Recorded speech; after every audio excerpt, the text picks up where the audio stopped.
Irmãos, 21 dias ininterruptos.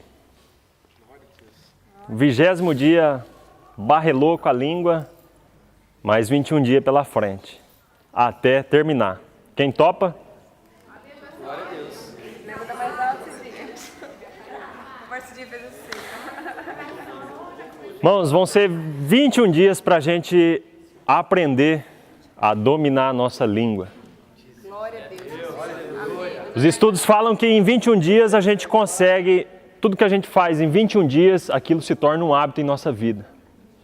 Então a gente vai de hoje até o dia 24 desse mês, encerra dia 24 aqui, pastora Dagmar vai encerrar dando uma palavra também sobre isso, aqui na campanha. Vai ser dia de Esteban e CCM, então vamos ver se a gente consegue encaixar na hora do intervalo ali, o pessoal vir, vamos ver o que vai dar para fazer.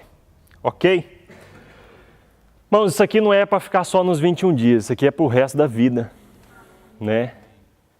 Pelo menos eu espero que todos que entrem nesse propósito, que seja, todos busquem controlar a sua língua até a vinda de Jesus, até a sua morte, até que a gente vá lá para cima. Todo dia vai ser postado no Facebook e no WhatsApp dos líderes do Conexão, depois o pessoal distribui o versículo-chave do dia, para você ler ele e para você já acordar de manhã, já orar em cima daquilo ali. Você pega aquele versículo, você lê, vê o que Deus vai falar com você e ora em cima dele e você vai praticar aquilo ali que vai estar escrito ali todos os dias. Bom, a pulseirinha virada, eu já falei, então quem começa hoje, você já pode virar sua pulseirinha aí agora. Daqui 21 dias... Hã? Ficar o tempo todo com a pulseira. Tempo todo com a pulseira. Irmãos, pecados da língua. Murmuração, que é reclamação. Palavrões que a gente fala. Com a nossa língua a gente pode amaldiçoar. Com a nossa língua a gente pode fofocar. Com a nossa língua a gente julga o próximo. Com a nossa língua a gente comete blasfêmias. Com a nossa língua a gente mente. Que mais? Alguém lembra de mais algum pecado aí? Esse foi o que eu lembrei. Amaldiçoa, falei aqui também. Ofende, mata. Mata sonhos, mata a vida de uma pessoa com uma palavra. Irmãos, e o propósito é a partir de hoje a gente abrir a nossa boca só para abençoar. Só para abençoar as pessoas. Chega de tanta reclamação, chega de tanta murmuração, chega de mentira, chega de maldição, chega de toda essa porcariada. E o versículo de hoje está no Salmos 19, versículo 14. Queria que você abrisse sua Bíblia. Salmo 19, 14.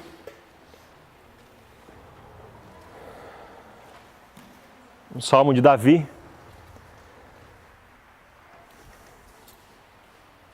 Pode chegar para cá, gente. Vamos sentar aqui junto.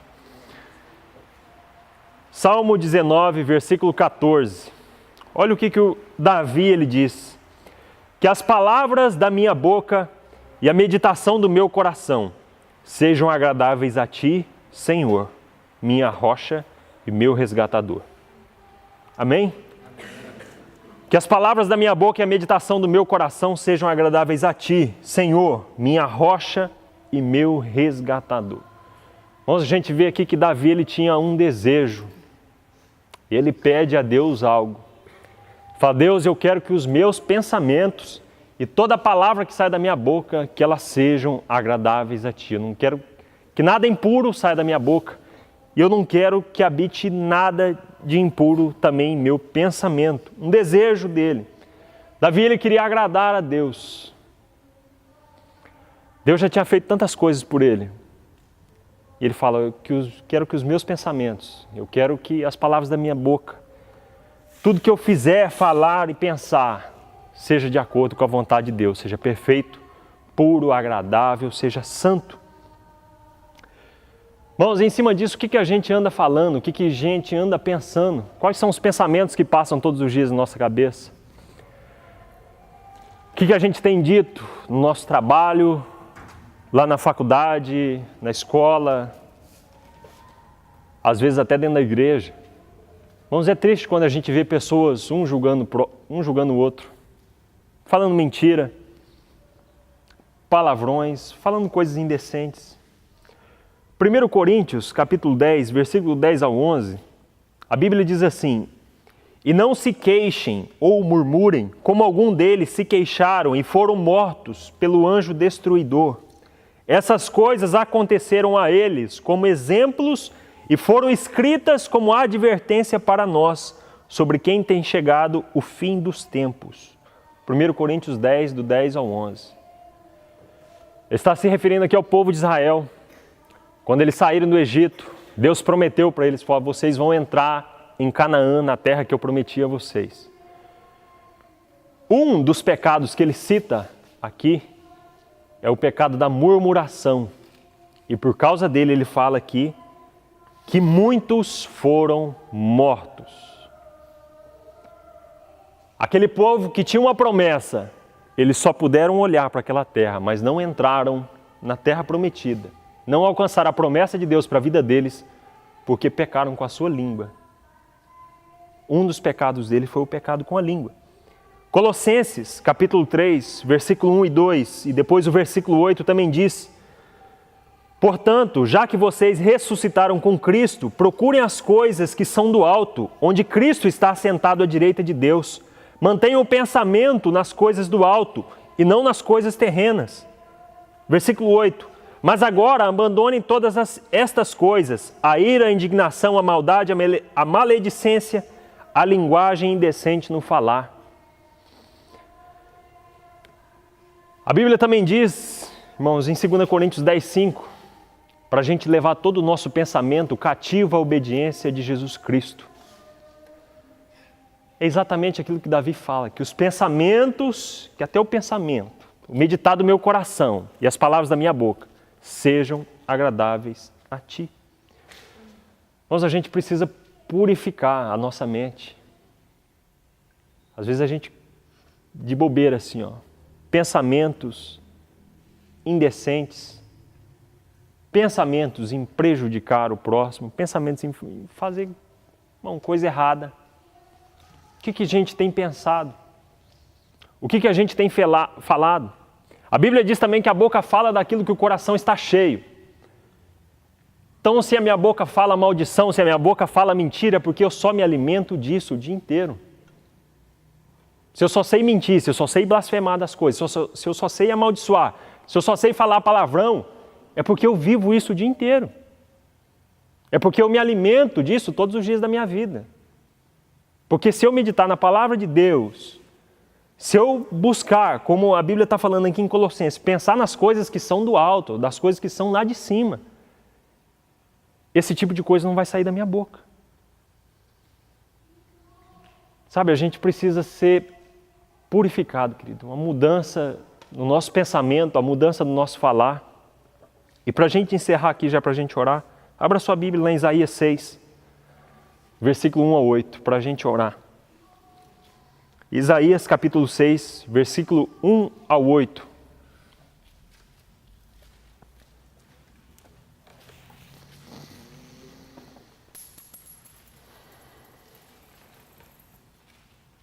No ano em que o rei Uzias morreu, eu vi o Senhor assentado num trono alto e exaltado, e a aba de sua veste enchia o templo.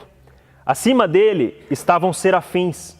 Cada um deles tinha 6 asas, com 2 cobriam o rosto, com 2 cobriam os pés, e com 2 voavam. E proclamavam uns aos outros: Santo, Santo, Santo é o Senhor dos exércitos. A terra inteira está cheia da sua glória. Ao som de suas asas, vozes, os batentes das portas tremeram, e o templo ficou cheio de fumaça. Então gritei: ai de mim, estou perdido, pois sou um homem de lábios impuros e vivo no meio de um povo de lábios impuros. Os meus olhos viram o Rei, o Senhor dos exércitos. Logo, um dos serafins voou até mim trazendo uma brasa viva que havia tirado do altar com uma tenaz. Com ela tocou a minha boca e disse: veja, isso tocou os teus lábios, por isso a sua culpa será removida e o seu pecado será perdoado. Então ouvi a voz do Senhor conclamando: quem enviarei quem irá por nós? E eu respondi, eis-me aqui, Senhor, envia-me a mim. Amém? Irmãos, Isaías, quando ele tem um encontro com Deus, quando ele relata aqui que o céu se abre e ele enxerga a glória de Deus, a primeira coisa que ele faz é dar um grito. Ele fala, ai de mim, eu estou perdido, eu estou morrendo, eu estou perecendo, porque eu vi o Rei, eu vi o Senhor dos Exércitos, e eu sou um pecador, eu sou um homem de lábios impuros. E eu também habito no meio de um povo de lábios impuros. E ele fala, e meus olhos viram um Rei. Mas na mesma hora um anjo voa, pega uma brasa viva do altar de Deus, toca na língua dele, toca nos seus lábios e o purifica. Ele falou, a tua maldade foi removida e o teu pecado foi perdoado. Somente depois de Isaías ter os seus lábios purificados, a sua língua convertida, é que Deus faz um chamado, a quem enviarei? E aí ele se coloca à disposição, ele fala, eis-me aqui, envia-me a mim. Mas a gente precisa ser purificado. Sabe, se a gente quer dar o nosso melhor para Deus, se a gente quer realmente fazer a diferença no nosso tempo, marcar a nossa geração, a gente tem que purificar os nossos pensamentos, os nossos lábios. A gente tem que abandonar toda aquela velha natureza que a gente trouxe, irmãos. Tem que acabar com isso.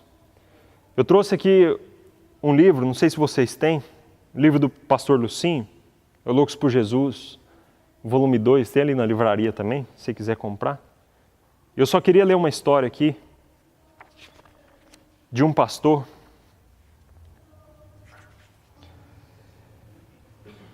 Nikolai Kamara, União Soviética, 1975. Presta atenção nisso aqui. Que homens são estes? Pensava Nikolai. Eles demonstram alegria enquanto sofrem, cantam nos momentos mais difíceis. Quando tem um pedaço de pão, repartem com quem não tem nada. De manhã e à noite eles se ajoelham e conversam com alguém que não consigo ver, e quando o fazem, seus rostos brilham. Durante meses, Nikolai observou os cristãos com quem dividia sua cela numa prisão comunista. Ao contrário dos cristãos que estavam na prisão por se recusar a negar sua fé em Jesus. Kamara estava ali por crimes que havia cometido. Preso por roubo, ele foi sentenciado a 10 anos de prisão. Ele se descrevia como um homem sem consciência. Um dia, 2 cristãos começaram a conversar com Nikolai e ele lhes contou sua história de vida e concluiu dizendo, eu sou um homem perdido. Os cristãos responderam, um homem perdido, mesmo que seja um ladrão ou adúltero ou assassino, tem todo o valor do mundo para Deus. Tem tanto valor que o Filho de Deus deixou o céu e morreu numa cruz para salvar a todos os homens. Jesus ama você e quer salvá-lo. Nikolai entendeu a mensagem e ali mesmo se tornou um cristão. Quando concluiu sua sentença e foi posto em liberdade, juntou-se à igreja clandestina, mesmo sabendo das constantes perseguições por parte dos policiais da KGB, não é do KLB não. Tornou-se um fiel membro de sua igreja. Alguns anos depois, o pastor Nikolai Kamara foi preso. As autoridades o espancaram e o torturaram, esperando que ele desse os nomes dos membros da igreja e também informações que os ajudasse a fechar uma gráfica clandestina que estava imprimindo livros cristãos que circulavam por toda aquela província. Mesmo sofrendo terrivelmente, ele não confessou nada. Se falasse, centenas de irmãos seriam presos. Depois de espancar repetidas vezes, sem conseguir fazê-lo falar, o chefe do interrogatório disse, não o torturemos mais, vamos usar outro método. Eles prenderam Nikolai, colocaram-no diante do pastor e disseram, se você não nos disser os segredos de sua igreja, torturaremos Nikolai diante de você. O pastor não suportava pensar que alguém sofreria por ele, por isso perguntou a Nikolai, o que eu devo fazer? Ele disse, seja fiel a Jesus e não o traia. Eu estou feliz de sofrer pelo nome de Cristo. O oficial comunista retrucou, nós arrancaremos os olhos de Nikolai. Os torturadores pegaram uma faca e caminharam na direção dele. Desesperado, o pastor gritou, eu não posso ver isso, você ficará cego. Nicolai observou: quando tirar os meus olhos, eu verei as maravilhas como nunca vi antes. Eu verei o Salvador. Mantenha-se fiel a Jesus, custe o que custar. Mesmo depois dessa cena terrível, o pastor não deu qualquer informação. Então o oficial novamente disse ao pastor: se você não trair a sua igreja, nós cortaremos a língua de Nicolai. Quase cedendo, o pastor disse: o que devo fazer? E a resposta dele foi: louvado seja o nome do Senhor Jesus Cristo. Eu acabei de pronunciar as palavras mais poderosas que podem ser ditas. Agora, se quiserem, podem cortar a minha língua. Naquele dia, Nicolai Camara morreu como mártir fiel até o fim. Irmãos, existem pessoas que às vezes compensa você estar do lado dela para você escutar o que ela fala. Mas tem certo tipo de pessoas também que ela só sabe falar besteira o dia inteiro. Que não compensa você emprestar o seu ouvido para o diabo para escutar o que ela está falando. Sabe, parece que existem pessoas que é melhor se a língua dela fosse cortada. Pensa nisso, se a sua língua fosse cortada, o que as pessoas falariam?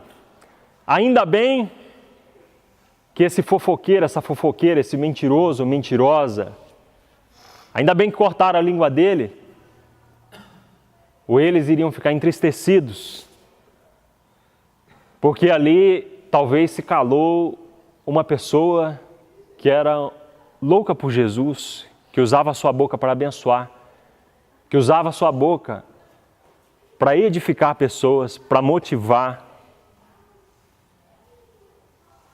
E aí, qual seria a resposta?